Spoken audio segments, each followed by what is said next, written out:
Okay, so thanks for tuning in again. So if you've watched part 1, thanks for watching that and then putting up with waiting for this. But if you ain't watched that bit, watch that bit, or watch this bit, do it any order you want. Right, so as I was saying about things in part 1 that you might need, like medical kit, stuff like that. Other things you might need that I didn't mention is like toiletries. So you want a bucket with a lid and a good supply of bags basically, because it's going to stink. Right, so there's stuff I didn't mention in part 1 about when you're bulking up your windows and stuff. You can also pile furniture up in front of them, also the bags and anything else you want, just to keep some distance between you and the radiation. And if you want to get really fancy, you can use sandbags or bricks, but your landlord might have a problem with that, but depends if it's your house or not. You can do what you want. Another thing you can do is leave buckets of water or sand on certain levels of the house, because if you are close enough you may encounter small fires and things when the windows and the heat come through. Also you might want to leave fire extinguishers. I don't know if they'll blow up due to the heat, but you never know. Stuff you might want to think about. Like I say, don't blindly follow what I'm doing, just use it as a guideline. Yeah, that's another point actually. If you are prepping and stuff, you might have a lot of combustible materials about, like jerry cans with petrol in, diesel, paraffin, gas canisters for camping stoves, or even the big gas bottles. So they might go up as well due to the heat. So maybe something worth bearing in mind, because we've all got different stuff, haven't we? Right, yeah, sorry, I'm reading from my notes. I do that a lot, but just so I remember. But I've got mine like a sieve. But it's my channel. I do what I want. Doesn't look professional, but so. Right, inner refuge fallout shelter, because that's what we're going to be building in this part. So the main thing we're going to want to think about building our inner refuge inside our fallout room is lots of heavy material like sand and dirt, things like that. That's what we want to start piling up to separate ourselves from the radioactive particles that are outside in the atmosphere. So you will want to put your wheelie bins up against the wall, fill them full of dirt, compost. I don't know if you can put the hose pipe in and fill them full of water. That might work. I'm not too sure. Again, it's all trial and error. So it might help if the bin men haven't been for a couple of days. The more full up your bins are, the more protection it gives you, right? So the best type of room to build your fallout shelter in, or your inner refuge, is a room which has got as least doors, windows and walls leading to the outside, if you know what I mean. So you want either your neighbours all around, or a room in the centre of your house where it's not in contact with any outside walls or has any windows would be perfect. But I live in a very open planned house, so I'm going to have a bit of a problem, but we'll get through it. Types of shelters you want to build, like under the stairs here is where I'll be building this one. But if you've got a large family, you might want to put a few tables together and lay material around it, like mattresses, bags of dirt, boxes of dirt, old clothing, things like that. Just get as much material as you can. So yeah, so if you live in like a tower block, you're not going to want to be on the first 2 top floors. That's just a no-no, it's not going to work. So you might want to arrange to take shelter of somebody in the centre floors or the bottom floors. If it has a basement, that would be ideal. If you live in a prefabricated building, like a 1-level bungalow or a caravan, motorhome, something like that, this is not going to offer any protection at all. So you're going to want to, again, arrange something with someone who lives in a building, or you could build an underground shelter somehow, which I can't really go into here because I can't dig up my garden, but as much as I'd like to, I'll do it.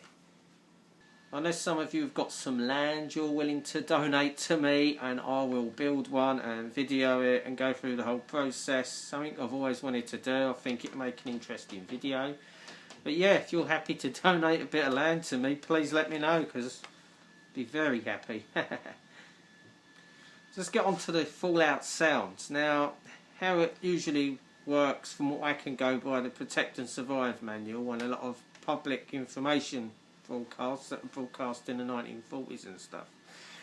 There'd be a series of 3 blasts on a whistle with someone running down the street,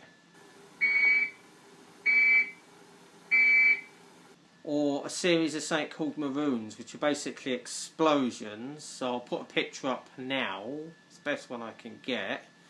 And what they do, they fire into the air and make 3 bang sounds. So you can hear the explosions, that signals that fallout is on its way or here. Or you could hear 3 gongs, which could be, I don't know, somebody on the back of a truck banging something, or I don't know how they do it nowadays. They'd probably have a bloody app for it or something. But all I can go by is these old videos that I'm finding. I can't find anything modern, which is why I'm trying to make this video, basically. Right, so what this is the wall connected to the cupboard under the stairs, which is where I'm building our shelter. But what I'm going to do is pile all this stuff up 6 foot high and fill it full of heavy material like dirt, sand, things like that, just so it absorbs some of the radiation.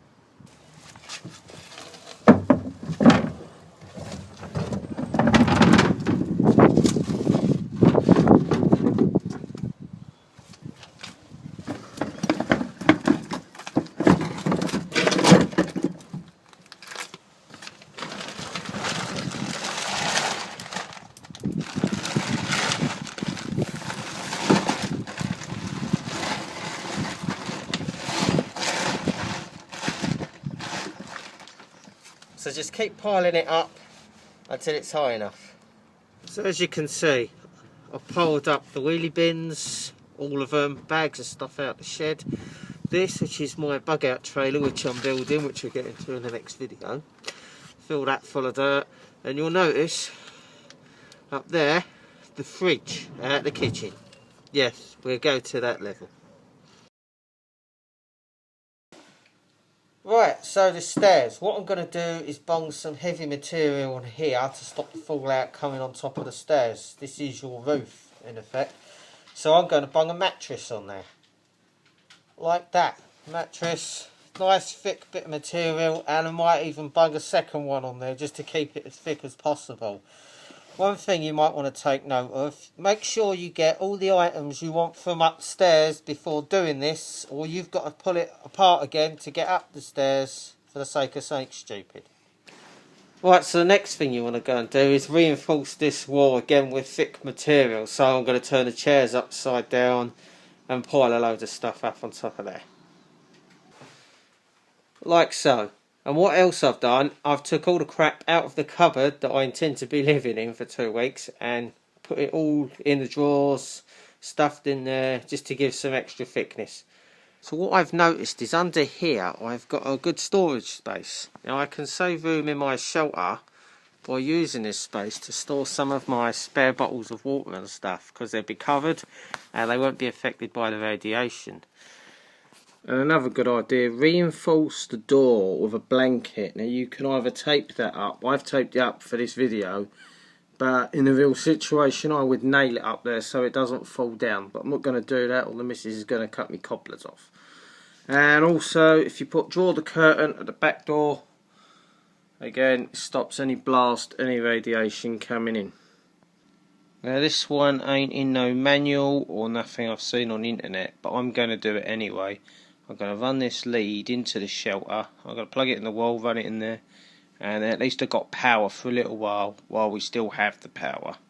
And I can charge up the laptop, the phones, things like that, and then ration my power when the electric does go out. But it also gives me some things so I can get sorted out in there, know exactly what's going on, and we'll be alright for a little while. And then we know when the power does come on. Okay, let's look back on what's happened there. We've heard the warning, we've got our water, we've got our food, we've got the bits we need in this shelter, and we have built the shelter. Now, on building this shelter, what we have done, we have cocooned ourselves inside. Basically, we've put material on the outside wall, on this inside wall, and on top, and we've done our best with the door. And we've sealed up the house, so we've done our best. There's not much more we can do now, unless you've got a nuclear shelter. Now, we did intend to make a 2-part thing on this, but it's going to end up being a 3-part, because there's just no way I can fit day-to-day life inside the shelter in the space of 4 or 5 minutes left on this video. So we're going to make a part 3, which is going to be dedicated to all of that.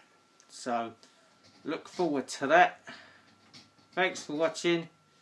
I'll see you very soon.